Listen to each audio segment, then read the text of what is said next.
Hello everyone, it's my pleasure to be with you here today to talk about the behind-the-scenes activity of qualitative research.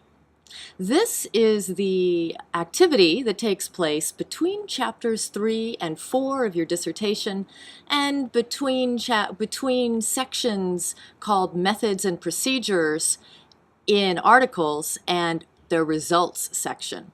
This is what does not get reported or shown in articles or dissertations, which can make it challenging as a student of research to understand how methods come together and how they're the messiness and the ways in which they do help us organize our thoughts and our observations, because it's not shown in the articles or the dissertations.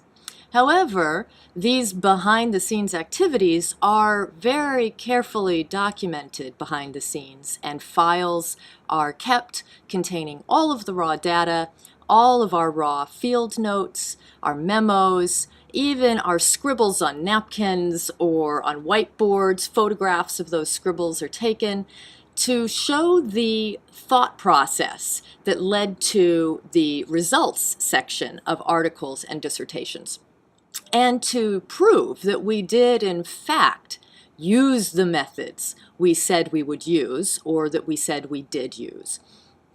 Now, this behind-the-scenes filing is seldom requested to be seen by anybody outside of the research.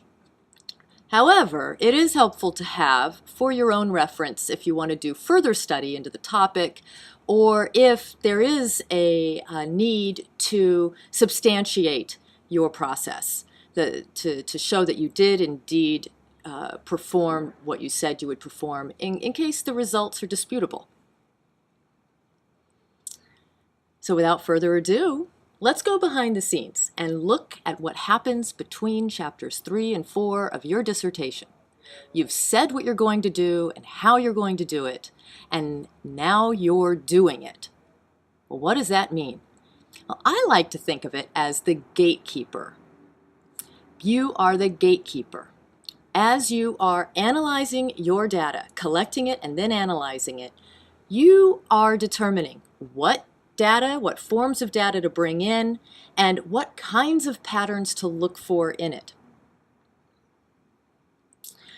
Before this gatekeeper role, you've been designing your research, and I like to think of that as being the architect. So first, if in the design phase we are the architects, in the data collection and analysis stages, we are the gatekeepers. Now, as qualitative researchers, in the field of qualitative research, one of the major tenets that separates it from quantitative research is the fact that the researcher is the main instrument of the study. I'm going to share with you 5 books that describe, that guide how you and all researchers in how to be that main instrument of the study, effectively and responsibly. So these 5 books, offer guidance in 3 critical areas. First, accounting for our presuppositions. Second, finding patterns in the data while tolerating ambiguity. And third, giving parameters to our interpretations. Let's begin with the qualitative dissertation. The qualitative dissertation is a text that is highly recommended by Dr. Ryan Rominger at Sophia University. That's how I came across it. And this book takes us through the process as well as the experience of doing dissertation research. And dissertation research is different from research that is not completed to meet the requirements of a doctoral program. It's slightly different. So this book gives you a behind-the-scenes look what it might be like for you subjectively to experience each stage of the research, from planning, topic selection, planning, data collection, data analysis, discussing those results, and concluding the dissertation. Now, in that process, you will be relating with yourself, your participants, and your committee members, right? Well, there are nuances to it, not only procedurally, but experientially. Ways to make the journey effectively and meaningfully. So the emphasis of the qualitative dissertation, this text, is on researcher self-awareness, disclosure, and use of your own perception throughout your qualitative research study. And it describes the experience of doing dissertation research from design through completion. The book was written in, let's see here, it's written by Maria Piantanida and Noreen B. Garman in 2009. It's recent. Every once in a while, I may look down because I am bringing my screen out of sleep mode. Now, the next book, Theoretical Frameworks in Qualitative Research. So you're planning your dissertation research, and you're analyzing your data, and then you're reporting the results of your analysis, and then you're discussing the relevance of those results to the literature and to the world at large. Well, in the midst of all of that, you're considering theory, perhaps your own theory, and in any case, no matter what, you're considering other people's theories. However, textbooks on qualitative research, and this is important, even the Creswell textbook used in this course, differ in how they consider theory, its function, its role, its position in the design of qualitative research. So it can get confusing. So behind the scenes in qualitative research, there is confusion, there is disagreement, there is ambiguity. However, there are authors such as Vincent Onfara Jr. and Norma Mertz, and as we'll see in these other texts as well, authors who have dedicated their writing to clarifying the ambiguity, to drawing out patterns in the use of terminology. So, for example, these authors, again, Vincent Onfara Jr. and Norma Mertz, wrote theoretical frameworks in qualitative research to address the need for clarity in qualitative research design around the issue of how to use theory in the design. What is the role of theory in your qualitative research design? These authors have discovered through their research 3 categories for how textbook authors like Creswell use and position the term theory for qualitative research design. Now I'm mentioning this book to you because in designing our qualitative research, this is a sticky point. And each approach considers theory differently, will position theory differently, but not necessarily be explicit. The authors who instruct us in those approaches aren't necessarily explicit in how to use theory in that approach. So these authors have provided case examples of qualitative research in the back. Each chapter is a case example. You have grounded research and other methods. I think there's a narrative inquiry in here as well. And those researchers make quite explicit how they used theory. And for a lot of researchers, This is an unconscious process, and these researchers have made it conscious. So I believe this will be helpful in constructing your doctoral qualifying papers as well as your literature review so that you can plan how to bring theory to your data before or after the first analysis of your data. And this book was written in 2006.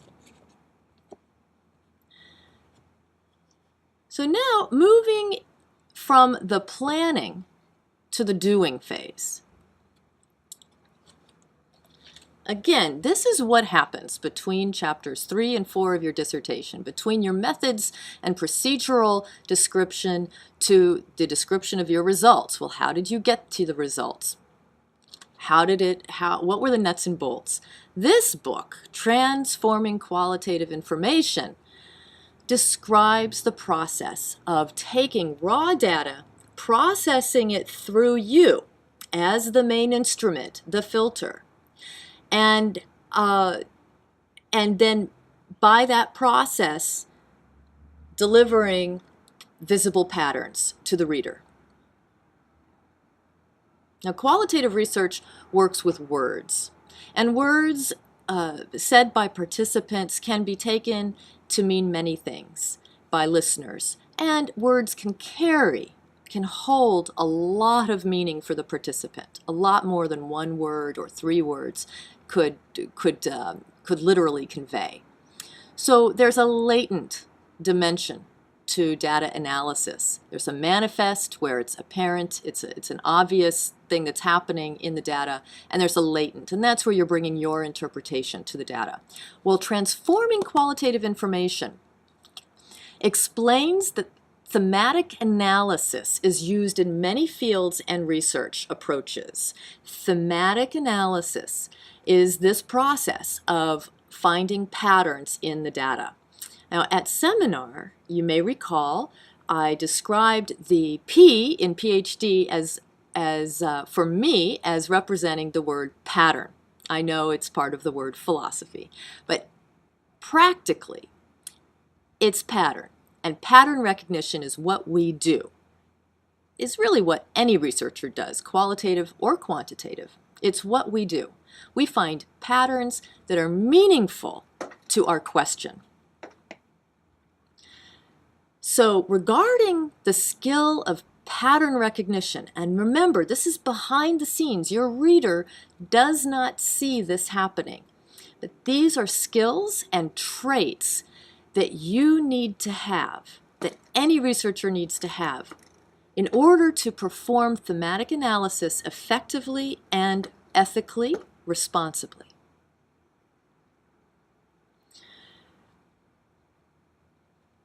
The author, Richard Boyatzis, Boyatzis, wrote this book in 1998. And he emphasizes accounting for our presuppositions as that main instrument, that filter for data analysis. We must account for our presuppositions. And through your qualifying paper and your literature review, you are disclosing as well as discovering your presuppositions. But then, between chapters 3 and 4, while you're with the raw data, there are methods for monitoring your own use of those presuppositions. Are you using them to differentiate between you and the participants? Are you using your presuppositions as data? These are questions that approaches answer. Now, chapters 1 and 2 are especially pertinent at this stage of your planning, your research study. Tolerating ambiguity is mentioned in here as one of the traits. Accounting for your presuppositions so that we are less likely to project onto the data. That's another skill that is, and a willingness to do so would be the trait that's highlighted in here. And how to boundary our interpretations. And again, that's where our research question comes in. We're looking for patterns that are meaningful to our research question. moving even deeper into the process. So how do we look for those patterns? This book and this author, Johnny Saldana, has done an impressive job of inventorying coding methods. In this book, 32 methods of coding. That's 32 types of patterns we can look for in data, at least 32. 32 are included in this book. He is an instructor, so he's written with instruction in mind. Therefore, this book is a toolbox, really. If you're interested in a certain kind of pattern, you can thumb through here, find that coding method that pertains to that kind of pattern, read one paragraph briefly about who developed that coding method, and then he gets right to the nuts and bolts, giving visual examples from transcripts that have been coded about how to apply that coding method, and then he gives references for you to look into that will exemplify how to bring that coding method to a certain approach. So let's say you have selected phenomenology, a certain type of phenomenology, because there are many types of phenomenology. Well, if there is a coding method that's typically used in that type of phenomenology, he's likely, the author, Saldana, to have flagged that as a reference under that coding method. So you can look for further reading to see applications of these coding methods in your particular approach. Now, this can also be very helpful in getting a sense of what kind of approach you want to use. Now, that may seem kind of backwards. We find the approach and then we match coding methods to it. Well, depending on how our process goes, we may also start at a more detailed level, like the codes, and then build up from there and see what kind of an approach those codes fit with. And so this is a very helpful book for designing your research and conducting your data analysis. I want to be very clear, however, you do not have to code. So let's pause for a moment and be with that, because in this course, the way it's designed, coding, semantic analysis has been emphasized. However, you do not have to code. The reason coding has been emphasized in this course is because, as Boyatzis states, thematic analysis is common, it's typical, it's frequently used, not only across approaches, but across fields: psychology, social anthropology, nursing. Therefore, it's a very important tool to be familiar with.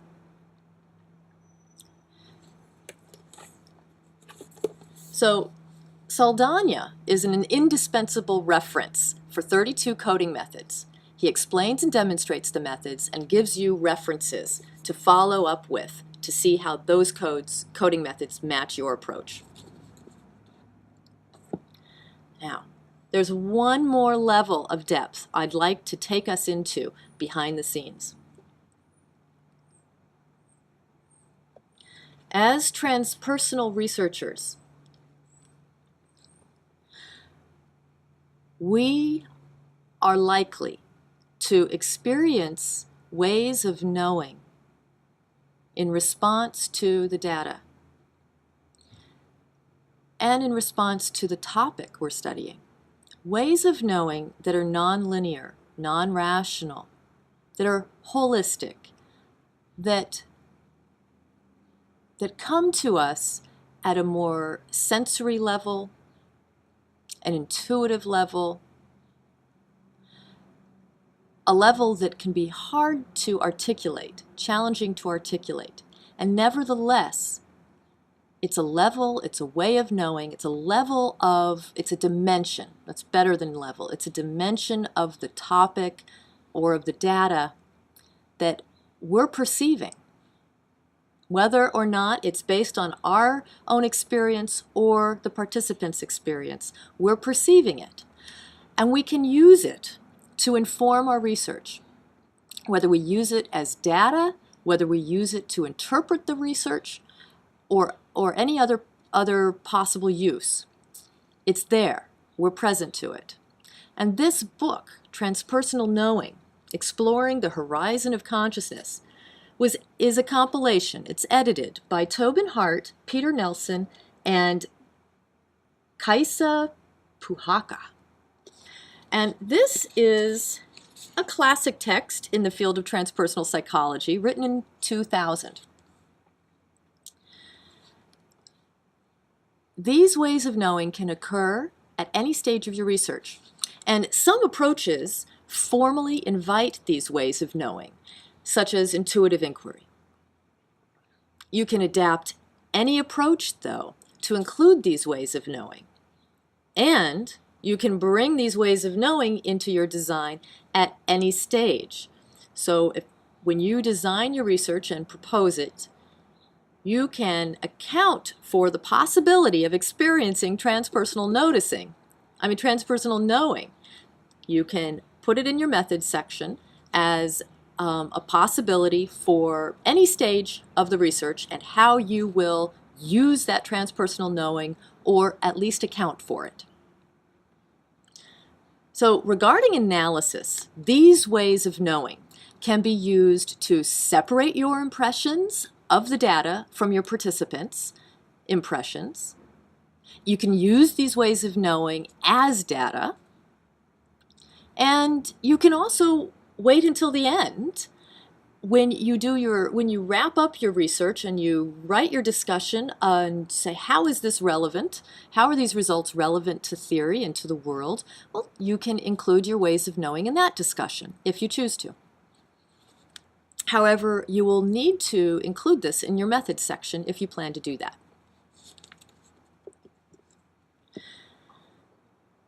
Now, I've just said the word plan I don't know how many times in this as I've showcased these texts.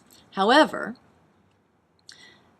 as we've discussed, there's a spectrum of, well, we'll call it structure for research approaches, qualitative research approaches. Some approaches are more structured than others when it comes to data analysis, that what occurs between chapters 3 and chapters 4 in your dissertation. If you refer back to my my first summary response video, toward the end, I talk about that spectrum. Now, these books provide for you really a toolkit so that you could plan as well as improvise.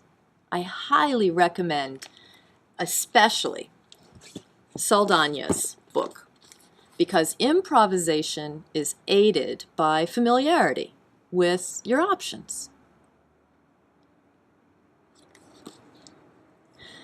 That's the behind-the-scenes look for qualitative research. If you have any more questions about what happens, the nuts and bolts, I'm always available during class and after its completion. I'm very happy and I feel quite honored to support you on your dissertation journey in your important research. Thank you for watching.